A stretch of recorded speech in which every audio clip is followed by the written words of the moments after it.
दोस्तों एक ऐसी मूवी जो इतिहास के पन्नों में दर्ज हो चुकी है, जिसे रिलीज हुए आज के समय टोटल 50 साल हो गए हैं, लेकिन आज भी उस मूवी के सभी कैरेक्टर, सभी डायलॉग लोग अक्सर लेते रहते हैं। दोस्तों हम बात कर रहे हैं शोले मूवी के बारे में। लेकिन क्या आप जानते हैं कि इस मूवी के जितने भी कैरेक्टर थे दरअसल उस रोल को करना ही नहीं चाहते थे। यानी कि हेमा मालिनी जो कि बसंती का कैरेक्टर कर रही थी, वो तो इस मूवी को साइन भी नहीं करना चाहती थी। और इतना ही नहीं, इस मूवी में आप जिस गब्बर को देखते हैं दरअसल फर्स्ट चॉइस कभी वो थे ही नहीं, बल्कि कोई और था। और जिस बीरू के रोल में धर्मेंद्र जी को आप देखते हैं, दरअसल वो तो ठाकुर का कैरेक्टर करना चाहते थे। लेकिन ऐसा क्या हुआ कि सभी लोग मान गए और इस मूवी को साइन कर लिए। दोस्तों आज के इस वीडियो में हम शोले मूवी के ऐसे ही कुछ अजीबोगरीब रहस्य जानने वाले हैं जो कि लोग आज तक नहीं जान पाए हैं। और इस मूवी को रिलीज हुए आज के समय टोटल 50 साल हो गए हैं, लेकिन फिर भी आज तक इस मूवी के राज बहुत सारे हैं जो लोग नहीं जान पाए हैं। तो चलिए जानते हैं आज की इस वीडियो में। दोस्तों आज के समय आप जिस शोले मूवी को देखते हैं दरअसल उसका कहानी उस तरह कभी लिखा ही नहीं गया था। जब सलीम और जावेद ने इस मूवी के लिए कहानी लिखा तो पहले दो कहानी लिखे थे। पहला कहानी था एक आदमी को ब्रेन ट्यूमर हो जाता है और वो अपना इलाज कराने के लिए हत्या का इल्जाम अपने ऊपर ले लेता है, और इस मूवी का नाम मजबूरी होने वाला था।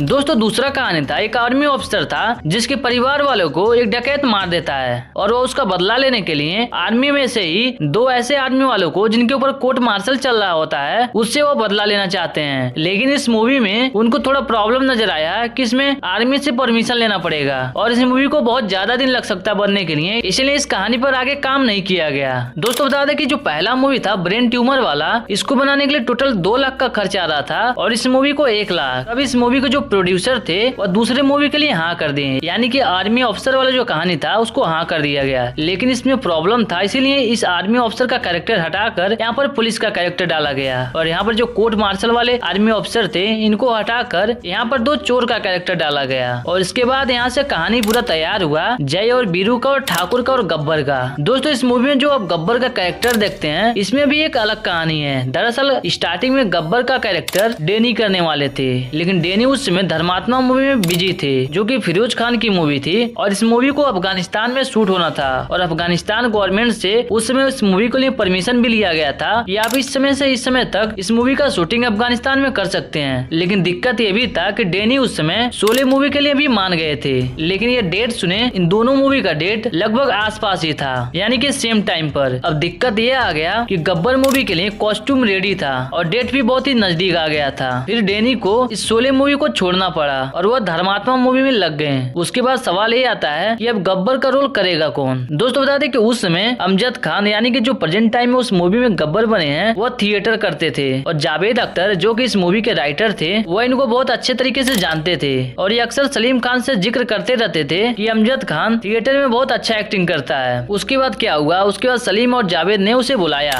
यानी कि गब्बर के रोल के लिए। फिर यहाँ से गब्बर का जो कैरेक्टर था वो फाइनल होता है। लेकिन इतना ही नहीं, इस मूवी में गब्बर ही क्यों होगा इसके ऊपर भी एक कहानी है। दोस्तों बता दें कि सलीम खान के पिता वह एक बड़े पुलिस ऑफिसर थे और वह अक्सर इनको गब्बर डकैत का कहानी सुनाते रहते थे, और यहाँ से गब्बर डाकू का नाम सामने आया।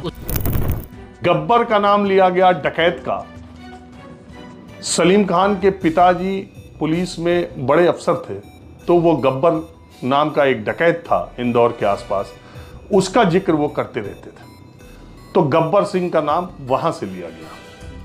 उसके बाद अगला कैरेक्टर आता है ठाकुर का, यानी कि ठाकुर बलदेव सिंह का। इस मूवी को करने वाले थे संजीव कुमार, यानी कि प्रेजेंट टाइम में शोले मूवी में जिस ठाकुर को आप देखते हैं पहले वो कैरेक्टर वही करने वाले थे। लेकिन जब धर्मेंद्र जी को यह कहानी सुनाया गया तब वह सुनकर यह कहें कि यह कहानी तो गब्बर और ठाकुर की है और मुझे ठाकुर का कैरेक्टर चाहिए। लेकिन रमेश सिप्पी ने कहा, दोस्तों बता दें कि उस समय हेमा मालिनी को ठाकुर यानी कि संजीव कुमार पसंद करते थे और वह उस समय उनको प्रपोज कर दिए थे, लेकिन हेमा मालिनी कुछ जवाब नहीं दी थी। और रमेश सिप्पी भी इसी का फायदा उठाकर कहें धर्मेंद्र जी को कि अगर तुम ठाकुर का रोल करते हो तो संजीव कुमार बीरू का रोल करेंगे। और इस मूवी में बीरू और बसंती का रोल कई जगह पर है, और हो ना हो इस मूवी की वजह से हेमा मालिनी संजीव कुमार को हाँ बोल दे। यह बात सुनकर धर्मेंद्र हाँ कर देते हैं, यानी कि वह बीरू के रोल की हाँ कर देते, क्योंकि धर्मेंद्र भी हेमा मालिनी से प्यार करते थे। और यह जब इतना सुने तो यह मान गए, कहे कि ठीक है मैं यही कैरेक्टर करूंगा। रमेश सिप्पी ने दिमाग का इस्तेमाल किया। हुआ ये कि उस वक्त धर्मेंद्र और हेमा एक दूसरे को पसंद करने लगे थे, उन दोनों के बीच अफेयर शुरू हो गया था। उधर संजीव कुमार ने हेमा मालिनी को प्रपोज कर दिया था। हालांकि मामला बना नहीं था लेकिन प्रपोज कर दिया था। रमेश सिप्पी इस बात को जानते थे। उन्होंने धर्मेंद्र से कहा कि अगर तुमने ठाकुर का रोल लिया तो हेमा संजीव कपूर के साथ हो जाएंगे।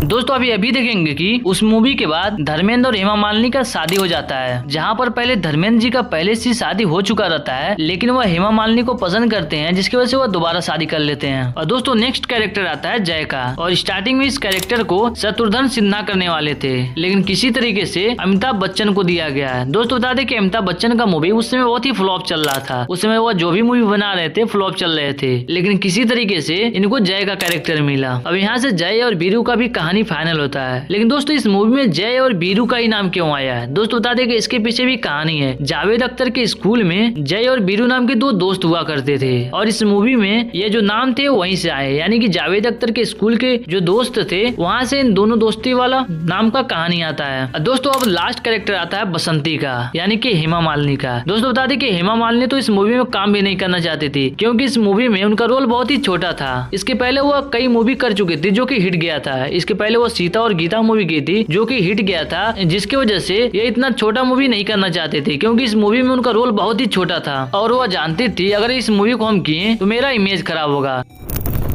इतना छोटा सा रोल जब नरेट करते हैं ना, स्टोरीज सुनाते हैं, तो मुझे लगा इतने लोगों के बीच में एक छोटा सा एक रोल आप मुझे क्या आफ्टर मेकिंग सीता गीता आप मुझे इतना छोटा सा रोल दे रहे हैं, मुझे ठीक नहीं लग रहा है। तो उन्होंने बोला आप कर लो, अदरवाइज यू विल रिपेंट। लेकिन रमेश सिप्पी जो उस समय उस मूवी के प्रोड्यूसर थे, उन्होंने किसी तरह से उनको कन्विंस किया कि आप अगर इस मूवी को करती हैं तो आपको इस मूवी से ज्यादा ही नेम फेम मिलेगा। फिर उसके बाद हेमा मालिनी मान जाती हैं। अब बात आता है लोकेशन का, यानी कि लोकेशन कहाँ लिया जाए। दोस्तों आप अक्सर देखते होंगे कि जितने भी डाकू होते हैं उनका सीन चंबल राजस्थान में किया जाता है, और वो अक्सर मूछ दाढ़ी टीका पगड़ी गोलियों का बेल्ट ये सब बांधे हुए रहते हैं। लेकिन रमेश सिप्पी जी कहते हैं कि हमारा डाकू इस तरह का नहीं रहेगा, यानी कि मूछ दाढ़ी टीका पगड़ी गोलियों का बेल्ट ऐसा नहीं रहेगा, बहुत ही सिंपल रहेगा। और जब लोकेशन का बारी आया खोजने का तो लोकेशन कर्नाटक के रामनगरम में मिला। दोस्तों बता दें कि आज भी अगर आप वहां पर जाते हैं तो उस जगह को एकदम देखकर पहचान सकते हैं कि यहाँ पर कहाँ शूटिंग हुआ था, कहाँ पर ठाकुर का घर था, कहाँ गब्बर रहता था और कहाँ पर गाँव था। दोस्तों बता दें कि इस मूवी को पूरा 500 मीटर एरिया में शूट किया गया था, और उस समय कोई सोचा नहीं था कि यह मूवी इतना खास होगा। दोस्तों बता दें कि उस मूवी के जो प्रोड्यूसर थे वह इस मूवी को बनाने के लिए वहाँ की सड़क पुल गाँव ये सब बनाए थे, यानी कि पूरा गांव बनाया गया। उस मूवी को शूट करने के लिए पुल बनाया गया, सड़क बनाया गया, और जितना लोग अनुमान लगा रहे थे इस मूवी को फाइनल होने में उतना लगा नहीं, बल्कि उससे ज्यादा लग गया। दोस्तों अब बारी था मूवी का शूटिंग का। अमजद खान जो कि गब्बर का रोल करने वाले थे वह इसके पहले कोई मूवी किए नहीं थे, जिसकी वजह से उनको एक सीन में लगभग 40-50 रीटेक करना पड़ता था, और वह इस बात से वो बहुत ज्यादा परेशान हो जाते थे। दोस्तों बता दें कि वह एक तरफ बहुत ही खुश थे कि उनको पहली ही मूवी बहुत ही बड़ी मिली, लेकिन वो कैमरे के सामने एक्टिंग नहीं कर पाते थे, रीटेक बहुत ज्यादा लेना पड़ता था। दोस्तों स्टार्टिंग का आप सीन देखते होंगे, जब गब्बर का सीन आता है तो वहाँ पर गब्बर खैनी बनाता है, लेकिन जब मूवी शूट हो रही थी तो वह दोनों काम नहीं कर पाते थे, यानी कि खैनी बनाना और बोलना दोनों एक साथ नहीं कर पाते थे। कभी खैनी बनाते ही रह जाते थे तो कभी बोलते तो खैनी बनाते नहीं थे, यानी कि दोनों काम एक साथ नहीं कर पाते थे। फिर उसके बाद वो बहुत ज्यादा प्रैक्टिस किए, तब जाकर वो रोल फाइनल हुआ। दोस्तों इस मूवी में आप वो सीन भी सुने होंगे, अरे वो सांबा, अरे ओ सांबा, कितना इनाम रखे हैं सरकार हम पर। दोस्तों बता दें कि इस मूवी का इस डायलॉग के पीछे भी एक कहानी है। दरअसल अमजद खान जो कि गब्बर बने थे, उनके घर के बगल में एक धोबी रहता था और उसकी पत्नी का नाम था शांति, और वह धोबी अक्सर अपनी पत्नी को अरे वो शांति इस तरह से बुलाता था, और यह जो डायलॉग है वह यहीं से आया। दोस्तों जब हेमा मालिनी से पूछा गया शोले मूवी के बारे में, वो बताते हैं कि स्क्रिप्ट बहुत लंबी होती थी। दोस्तों आपको भी पता होगा कि उस मूवी में जो बसंती का कैरेक्टर था उसमें वो बहुत ज्यादा बोलती थी। बेलापुर, नामपुर, फतेहगढ़, रामगढ़, कहाँ जाना है बोलो? अरे क्या कभी तांगा नहीं देखा पहले? ये गांव खेड़ा है साहब, यहाँ मोटर गाड़ी नहीं मिलेगी कि बैठे और गर्र से चल दिए। यहाँ तो बसंती का तांगा ही चलता है। देखो मुझे बेफिजूल बात करने की आदत तो है नहीं, चलना है तो बोलो चल। और एक बार जब बोलना स्टार्ट करती थी तब वो रुकती नहीं थी। इसी की वजह से उनकी जो स्क्रिप्ट थी बहुत लंबी थी, लेकिन वो बताते हैं कि स्क्रिप्ट वो करने में उनको परेशानी नहीं आती थी, क्योंकि वो इतना अच्छे तरीके से उसको लिखा गया था कि उसको याद करने में भी दिक्कत नहीं होती थी। वो बताते हैं कि जब गब्बर के सामने डांस करना था तो वो उस समय बहुत ही कठिन काम था, क्योंकि उसमें गर्मी बहुत था और इस गाने में जो शीशा तोड़ा गया रहता है वो सचमुच का तोड़ा गया रहता है, यानी कि रियल रहता है। डायरेक्टर चाहते थे कि चेहरे पर सचमुच का डर दिखे, इसीलिए वो रियल शीशा फोड़े थे, लेकिन वो बताते कि उस समय करने में उनको डर लग रहा था और यही डर डायरेक्टर को चाहिए था, इसीलिए उस मूवी को कुछ इस तरीके से शूट किया गया। दोस्तों आपने वो सीन तो देखा ही होगा जब बीरू पानी की टंकी पर चढ़ जाता है और बसंती से शादी करने का जिद करने लगता है। कूद जाऊंगा, फंस जाऊंगा, मर जाऊंगा। दोस्तों बता दें कि इस सीन में बीरू जितने भी डायलॉग्स बोलते हैं, दरअसल यह डायलॉग जिस दिन इस सीन को शूट करना था उसी दिन लिखा गया था। जावेद अख्तर कहते हैं कि वो डेली थक जाते थे, इसीलिए इस डायलॉग को पहले से नहीं लिख पाए और ये जो डायलॉग आप देखते हैं मूवी में, यह जल्दबाजी में लिखा गया था और दोबारा इसको रीचेक भी नहीं किए थे। दोस्तों सब कुछ फाइनल हो जाता है और जब मूवी को रिलीज करना रहता है, यानी कि मूवी रिलीज होता है 15 अगस्त 1975 को, लेकिन सब लोग इस बात से हैरान हो जाते हैं कि 1 सप्ताह होता है, 2 सप्ताह होता है, लेकिन कोई भी रिस्पॉन्स नहीं मिलता है। यानी कि जितना लोग उम्मीद कर रहे थे या मूवी जाएगा, हिट जाएगा, वैसा कुछ होता नहीं है, बल्कि पहले सप्ताह दूसरे सप्ताह में तो कुछ नहीं होता है। लोग कहते हैं आखिर यह क्या मूवी बना दिया है। दोस्तों आपको यह भी बता दें कि यह मूवी 1 लाख में बनने वाली थी, लेकिन इस मूवी को बनाने के लिए लगभग 3 करोड़ रुपया लग गया था और उस समय के हिसाब से यह पैसा बहुत ज्यादा था। इस मूवी के जो प्रोड्यूसर थे वो अपना सब कुछ लगा दिए थे और इस मूवी से उम्मीद कर रहे थे कि यह मूवी हिट हो जाए और हम जितना पैसा लगाए थे उतना वसूल हो जाए। दोस्तों जब 2 सप्ताह पूरा हो गया और मूवी का कोई परफॉर्मेंस नहीं आया तो रमेश सिप्पी बहुत ही परेशान हो गए। वो कहते थे कि क्या उसका एंडिंग बदल दिया जाए, क्योंकि एंडिंग में अमिताभ बच्चन मर जाते हैं। कुछ लोग तो ये भी कह रहे थे कि जो इस मूवी में गब्बर का रोल किए थे, यानी कि अमजद, उनको नहीं लेना चाहिए था, क्योंकि उस मूवी में उनका आवाज बहुत ही कमजोर है। ने कहा कि दरअसल इस फिल्म के फ्लॉप होने की वजह गब्बर सिंह की आवाज है। आपने माना नहीं।